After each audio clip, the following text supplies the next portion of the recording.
ধামরাইয়ের মাখরখোলা গ্রামের খামারি সুলতান আহমেদ প্রবাস থেকে ফিরে নিজের সঞ্চয় দিয়ে গড়ে তোলেন লেয়ার মুরগির খামার।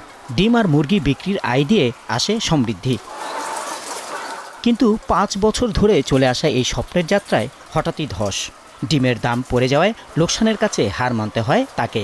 বাধ্য হয়ে বন্ধ করে দেন একের পর এক মুরগির শেড।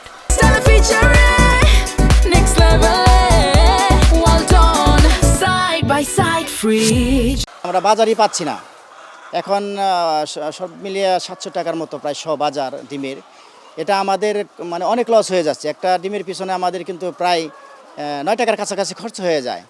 তো আসলে এইভাবে খামার টিকে রাখা আমাদের এই প্রান্তিক খামারদের জন্য কষ্ট হয়ে যায়। দেশের প্রায় 90,000 লেয়ার মুরগির খামারই এই সংকটে ধুঁকছে।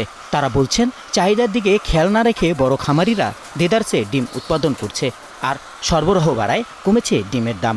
প্রত্যেকটা পিস ডিমে 2 টাকা করে এখন বর্তমানে প্রান্তিক খামারদের লসের দিকে আছে। লসটা আর কি রিকভার করার জন্য সরকারের এদিকে একটু নজর দেওয়া দরকার। আর এতেই ধসে পড়েছেন ক্ষুদ্র খামারিরা।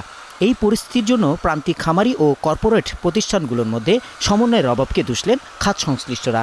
লাইভস্টক ডিপার্টমেন্ট, ডিজি অফিস মানে তাদের তত্ত্বাবধানে এই যে ডিমের উৎপাদন কত এবং আসলে কত হওয়া উচিত, কোন সময় কত থাকা উচিত, কোন সময় বাচ্চা উৎপাদন কত থাকা উচিত, কোন সময় আপনার লেয়ার বাচ্চা কত থাকা উচিত, এই যে এই বিষয়ে একটা সুপরিকল্পিত একটা আপনার মানে শিল্পটাকে খুব সুপরিকল্পিতভাবে পরিচালনা করাটা খুব ইম্পর্ট্যান্ট। প্রান্তিক খামারিদের সুরক্ষায় সরকারকে স্বল্প ও দীর্ঘমেয়াদী পরিকল্পনা নেওয়ার পরামর্শ অর্থনীতিবিদদের। বড় বড় ফার্মগুলি ছোট ফার্মকে মার্কেটে টিকতে দিচ্ছে না। সেটার জন্য হয় বাংলাদেশে এই আইন আছে কিনা আমি জানি না, না থাকলে এটা রাখা দরকার। সেটা হচ্ছে অ্যান্টি ট্রাস্ট ল। এখন আমেরিকার অ্যান্টি ট্রাস্ট যে এজেন্সি আছে, অ্যান্টি ট্রাস্ট এজেন্সি তাদেরকে ফাইন করে, চরমভাবে ফাইন করে দেয়। ফাইন করে তারপরে তাদেরকে এই অপকর্ম থেকে রহিত থাকার জন্য তাদেরকে বাধ্য করে। আমাদের দেশে সেটা যদি না থাকে, সেই জাতীয় সংস্থা থাকা উচিত। অ্যান্টি ট্রাস্ট না থাকলে ছোট ফার্মগুলি টিকে থাকতে পারবে না।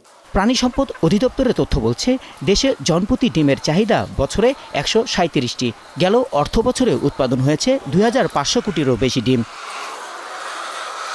Rahman Foyez, Star News, Dhaka.